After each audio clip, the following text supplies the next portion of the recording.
সাবধানে নামিস ফরিদ, দেখিস ব্যথা টেথা যেন না পাস। এই যে বলো হারুন ভাই, সে ছোট্টবেলা থেকে খেজুর গাছে উঠছি, এমন অভিজ্ঞতা আজ অব্দি হয়নি।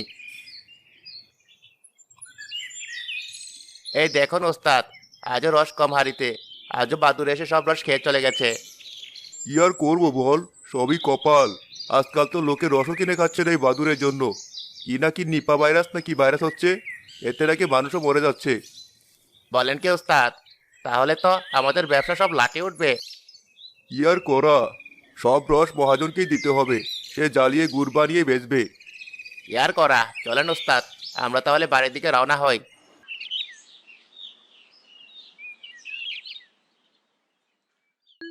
হারুন চাচা, আমাকে একটু রস দাও না। ওই যে দেখেছেন ওস্তাদ, গাছ থেকে নামাতে না নামাতে চলে এসেছে। তোর কি লজ্জা শরম বলতে কিচ্ছু নেই? রোজ রস চাইতে আসিস। আমি তোমার কাছে চেয়েছি নাকি? আমি তো চেয়েছি হারুন চাচার কাছে। কি বললি? যত বড় মুখ নয় তত বড় কথা। আহা ফরিদ, ও তো ছোট মানুষ। শোন মা, এই রস খাওয়া ভালো না, এতে শরীর খারাপ হয়। কিচ্ছু হবে না, তুমি আমাকে একটু দাও। রোজই তো দাও, আজ দেবে না? আচ্ছা বেশ, দে তোর ছোট হাড়িটা দে। ওস্তাদ, আপনি আজও ওকে রস দেবেন? আহা ফরিদ, কথা না বলে ওর হাড়িতে একটু রস ঢেলে দে।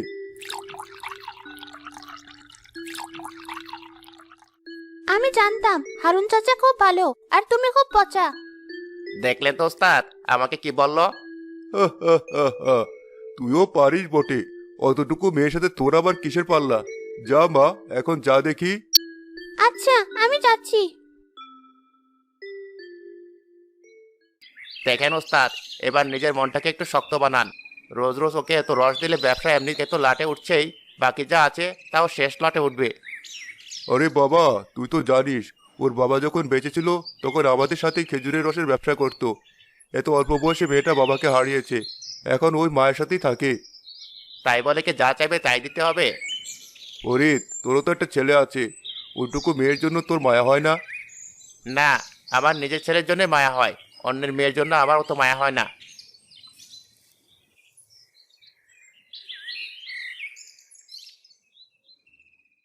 মা, কোথায় গেলে? কি হয়েছে? এত জোরে জোরে ডাকছিস কেন? আর এত সকাল সকাল কোথায় চলে গিয়েছিলি? কোথায় আর যাবো, এই দেখো কি এনেছি। ঋতু, তোর লজ্জা শরম বলতে কিচ্ছু নেই। নিজের তো নেই, আমাকেও লোকের কাছে ছোট করিস কেন? মা, আমি আবার কি করলাম? এত কিছু করেও আবার বলছিস কি করেছি? সত্যি মা, আমি তো কিচ্ছু বুঝতে পারছি না। ঠিক করে বলো তো আমি কি করেছি। রোজ রোজ হারুন ভাইয়ের কাছ থেকে কেন রস চেয়ে নিয়ে আসিস বলতো? এতে যে আমার মুখটা ছোট হয় এটুকু বুঝিস না? কি করব মা, আজ বাবা থাকলে আমার তো আর অন্য কারোর কাছ থেকে রস চেয়ে নিয়ে আসতে হতো না। কিন্তু বাবা নেই বলে আমি কি রস খাবো না? খাবি ভালো কথা, তাই বলি রোজ রোজ চেয়ে আনবি? সত্যি তোকে নিয়ে আর পারি না। আমি কাজে যাচ্ছি, ঘরে পান্তা ভাত রাখা আছে, খেয়ে নিস।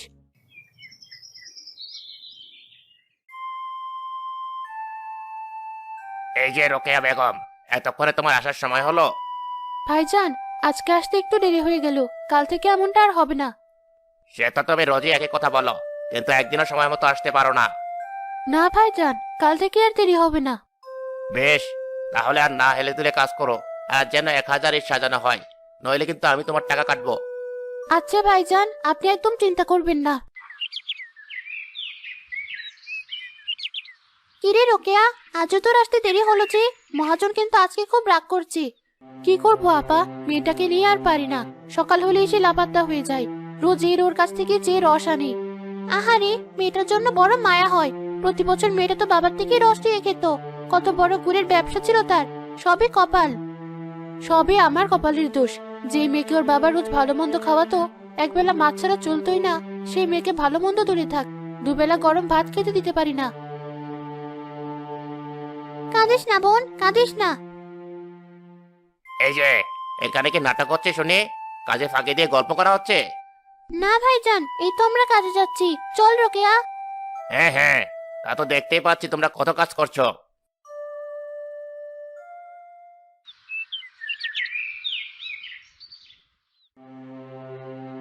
ধর, এই শীতের দিনে সকাল সকাল কে পান্তা ভাত খায়?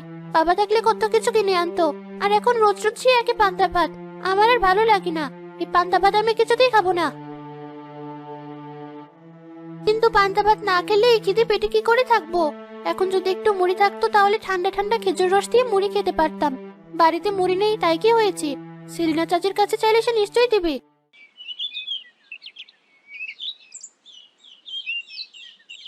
কিরে ঋতু, সকাল সকাল বাটি নিয়ে আবার কি চাইতে আসলি? না মানে চাচি, আমাকে একটু মুড়ি দেবে? জানতাম তুই তো আর এমনি এমনি আসবি না। তোদের মা মেয়ের কি কোনো লাজ লজ্জা নেই? এমন করে বলছো কেন চাচি? বলবো না তো কি করব? তোদের জন্য কি আমরা বাজার করে রাখি? শোন, আজ আমি বলে দিচ্ছি, আমার বাড়িতে রোজ রোজ এটা ওটা চাইতে আসবি না। কেন চাচি? একটু মুড়ি দিলে কি হবে তোমার? আবার মুখে মুখে কথা। তোর বাবাকে মরার আগে আমাদের এখানে টাকশাল দিয়ে গেছে।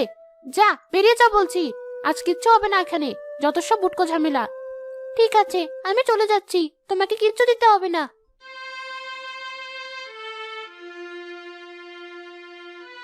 একে ঋতু, এখানে কি করছিস?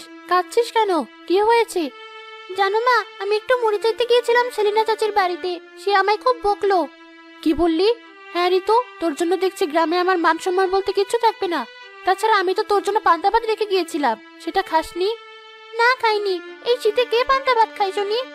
কোত্থেকে জমিদার এসেছে, কপালে যা জুটছে তাই খেতে হবে। দুদিন পর হয়তো সেটাও জুটবে না। না, ওই পান্তা ভাত আমি কিছুতেই খাবো না। খাবি না মানে? তুই খাবি, তোর ঘাড় খাবে। চল আমার সাথে।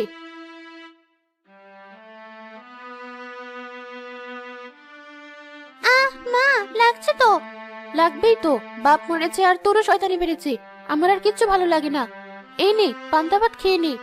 বললাম তো এই পান্তা ভাত আমি খাবো না। তুমি কাঁদছো কেন মা? কাঁদবো না তো কি করব? তোর বাবা আমাদের ছেড়ে চলে গেল। এখন কষ্ট করে যেটুকু আয় করছি তাতে আমাদের কোনো রকম চলছে। তার উপর তুই যদি এত বায়না করিস তাহলে আমি কোথায় যাব? না মা, তুমি কেঁদো না। আচ্ছা বেশ, আমি এক্ষুনি পান্তা খাচ্ছি, তবুও তুমি কেঁদো না। আচ্ছা মা, প্রতি বছর তো তুমি খেজুর রস চালিয়ে গুড় বানাও, সে গুড় দিয়ে পিঠাও বানাও। এবছর বানাবে না মা? কি করে বানাবো মা, আমাদের তো আর সেই অবস্থা নেই। পিঠে বানাতে গেলে কত কিছু লাগে। ঠিকই তো, সবাই ঠিকই বলে, আমাদের পোড়া কপাল।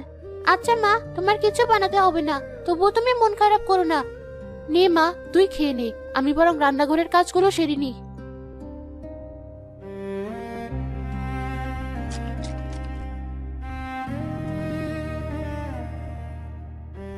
আহারে, মেয়েটা মন খারাপ করে ঘুমিয়ে গেছে। আজ যদি ওর বাবা বেঁচে থাকতো তাহলে ওর সব ইচ্ছে পূরণ করতে পারতো, কিন্তু সবই ওর কপাল। দেখি মেয়েটার মন ভালো করা যায় কিনা।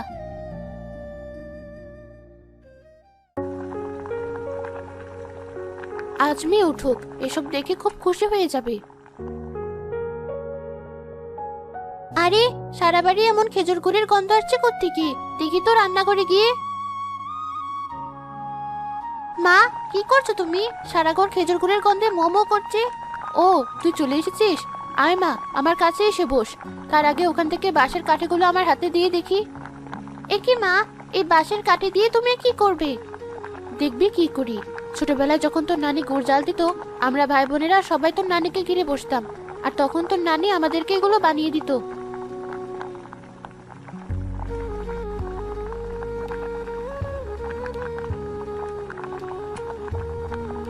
এটা তুমি কি করলে? বাঁশের কাঠির উপর গুড় ঢেলে দিলে? হ্যাঁ মা, এখন শুধু ঠান্ডা হওয়ার পালা। দেখবি ঠান্ডা হলে এগুলো কেমন দেখায়। আমার তো এখনই দেখতে ইচ্ছে করছে। মা, তাড়াতাড়ি ঠান্ডা করে দাও না। তোকে নিয়ে আর পারি না, দাঁড়া দিচ্ছি। যা, এই গামলাতে করে একটু ঠান্ডা পানি নিয়ে আয়। আচ্ছা মা, আমি এক্ষুনি যাচ্ছি।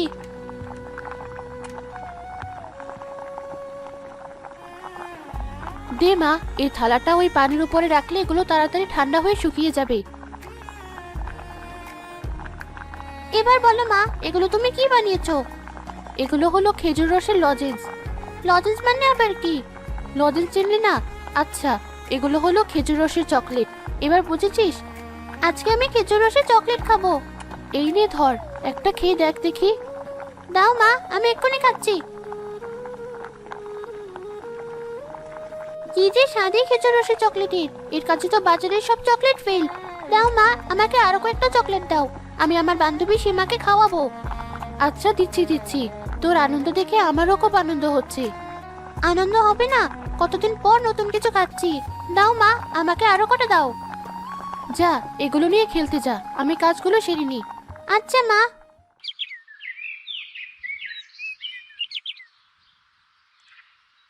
এই রে তো, এই দাঁড়া দাঁড়া বলছি। কি হয়েছে ফরিদ চাচা, কোথায় যাচ্ছ? সে শুনে তোর কাজ কি? তুই বল, তোর হাতে ওগুলো কি? কার থেকে চুরি করেছিস? কি বলছো তুমি? চুরি করব কেন? এগুলো তো আমার মা বানিয়েছে। হ্যাঁ হ্যাঁ হ্যাঁ, অত সুন্দর দেখতে চকলেট তোর মা বানিয়েছে? সত্যি বলছি মা বানিয়েছে। ওই যে সকালবেলা হারুন চাচা আমাকে রস দিল না, সেটা দিয়ে তো বানিয়েছে। তোমার বিশ্বাস হচ্ছে না? নাও একটা খেয়েই দেখো। এই নাও চাচা, খেয়ে দেখো কি মজা। তাই নাকি? দেখি দেখি।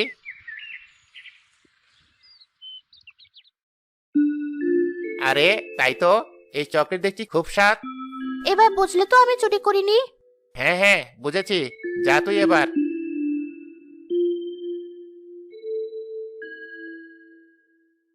আরে এগুলো কি?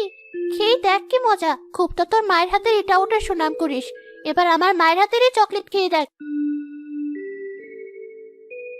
সত্যিই তো চকলেটগুলো খুব স্বাদ।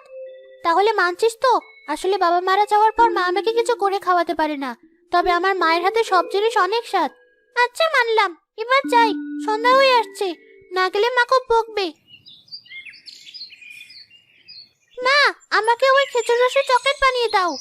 দূর, কোত্থেকে কি যে খেয়ে এসেছে। আমি তোকে টাকা দিচ্ছি, কিনে এনে খা। আমি ওসব বানাতে পারি না। কি হয়েছে? বাড়িতে এমন মা মেয়ের কিসের চিৎকার শোনা যাচ্ছে? দেখো বাবা, আমি মাকে বললাম আমাকে কিছু খেজুর রসের চকলেট বানিয়ে দিতে, কিন্তু মা কিছুতেই বানিয়ে দিচ্ছে না।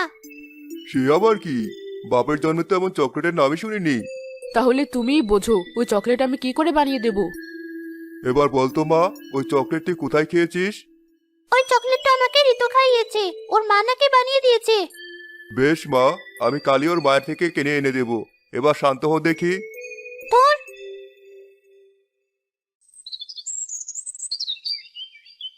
এই যে রোকেয়া বেগম, একবার এদিকে এসো দেখি। কি হয়েছে ভাইজান? আজ তো আমি দেরি করিনি, সময় মতোই এসেছি। হ্যাঁ বুঝলাম তুমি দেরি করোনি, কিন্তু তোমার প্রয়োজন এখন এই ইট ভাটায় ফুরিয়ে গেছে।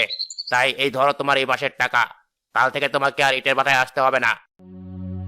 এই আপনি কি বলছেন ভাইজান? কাজটা না থাকলে আমার যে খুব ক্ষতি হবে। মেয়েটাকে নিয়ে শেষে যে আমাকে পথে বসতে হবে। ওসব শুনে আমার কাজ নেই। আমার ব্যবসাটা ভালো চলছে না। এখন আমি যদি টাকা না পাই, তাহলে তোমাদের কি করে টাকা দেব? তাই যা বলছি শোনো, কাল থেকে তোমাকে আর আসতে হবে না।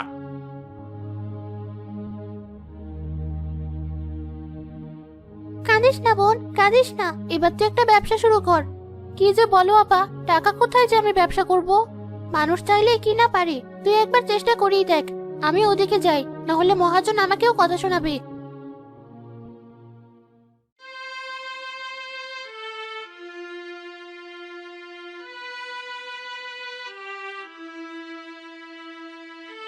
মা, কেঁদো না, আল্লাহ সব ঠিক করে দেবে। মা ঋতু, কোথায় মা? আরে হারুন চাচা, তুমি এখানে? হে মা, একটা কাজে আসতে হলো। তোর মা কোথায়? মহাজন চাচা আজকে মাকে চাকরি থেকে ছেড়ে দিয়েছে, তাই মা বাড়িতে এসে কেঁদেই চলছে। সে কি রে? চল তো দেখি। আরে ভাইজান আপনি? হ্যাঁ ভাবি, আসলাম আপনার খেজুর রসের চকলেট কিনতে। আবার মেয়ে তো পাগল করে দিচ্ছে। কিন্তু ভাইজান, আমি তো ওই চকলেট বিক্রি করি না। ওটা তো আমি শখ করে ঋতুকে বানিয়ে দিয়েছিলাম। তাই নাকি? আর ওই চকলেট খেয়ে আমার মেয়ে এত পাগল হয়েছে, আর আপনি কিনা ওগুলো না বানিয়ে এখানে বসে কাঁদছেন? মানে? আহা, কাজটা চলে গেছে তাতে কি? আপনাদের তো কয়েকটা খেজুর গাছ আছে। আপনি চাইলে সেগুলো কাটিয়ে রস বানিয়ে জাল দিয়ে চকলেট বানিয়ে বেচতে পারেন। আর এত সুন্দর ব্যবসা না করে আপনি এখানে বসে কাঁদছেন? কিন্তু কে কিনবে ওই চকলেট? কে কিনবে আবার? দোকানে সাপ্লাই করলে সবাই হুমড়ি খেয়ে নেবে। আমি না হয় দোকানে কথা বলে দেব। ঋতুর বাবা তো আমার কাছের বন্ধু ছিল, তার পরিবারের জন্য আমি এটুকু করব না? হ্যাঁ মা, চাচা তো ভালো বুদ্ধিই দিয়েছে। কিন্তু গাছ কাটানোর টাকা কোথায় ভাইজান? দেখছেন তো, ভাইজান বলে ডাকছেন, আবার টাকার চিন্তাও করছেন। আমি তো আমার গাছ রোজই কাটাই, সাথে না হয় আপনার গাছগুলো কাটানোর ব্যবস্থা করে দেব। আর আপনি ব্যবসা দাঁড়ালে সব টাকা শোধ করে দেবেন। সত্যি ভাইজান, আপনি আমার বড় উপকার করলেন। কি মজা!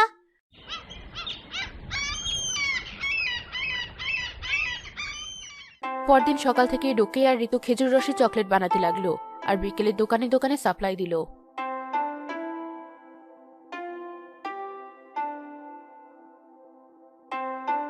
আচ্ছা ভাবি, এগুলো বিক্রি হলে আমি আপনার থেকে ডাবল চকলেট নেব, আপনি একদম চিন্তা করবেন না। আচ্ছা ভাই, তাই হবে।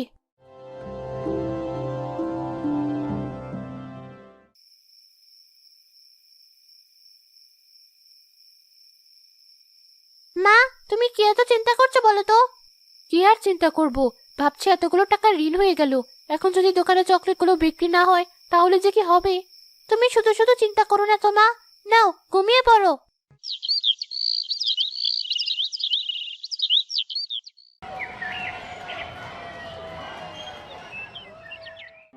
আরে, সকাল সকালে তো চেঁচামেচি কিসের? হ্যাঁ মা, আমিও তো কিছুই বুঝতে পারছি না। ঋতু মা, এ ঋতু, দরজা খোল মা। এ কি, এত লোক? হ্যাঁ ভাবি, সবাই এসেছে আপনার থেকে খেজুরের রসে চকলেট নিতে। হ্যাঁ ভাবি, এত স্বাদের নতুন চকলেট পেয়ে বাচ্চারা তো সব একদিনে কিনে ফেলেছে, আমার কিন্তু আরো অনেক চকলেট লাগবে। আরে ফরিদ চাচা, তুমিও এসেছো? হ্যাঁ রে, তো সেদিন অমন স্বাদের চকলেট খাওয়ালি, আমার তো এখনো মুখে লেগে আছে। তাই তো যখনই শুনলাম তোর মা ওই চকলেট বিক্রি করছে, তখনই পাইকারি দামে নিতে চলে এলাম। তাই নাকি? বেশ বেশ। এ কি মা, তুমি কাঁদছো কেন? আনন্দে কাঁদছি, শখ করে বানানো জিনিস যে আমাদের জীবন বদলে ফেলবে কে জানতো। সত্যি হারুন ভাই, আপনার এই উপকার আমি কখনো ভুলবো না। তাই নাকি? বেশ তো, তাহলে আমাকে কিন্তু এমনি এমনি চকলেট দিতে হবে। হা হা হা। আচ্ছা ভাইজান, তাই দেব। আপনার উপকারের কাছে এটা তো খুবই ছোট ব্যাপার।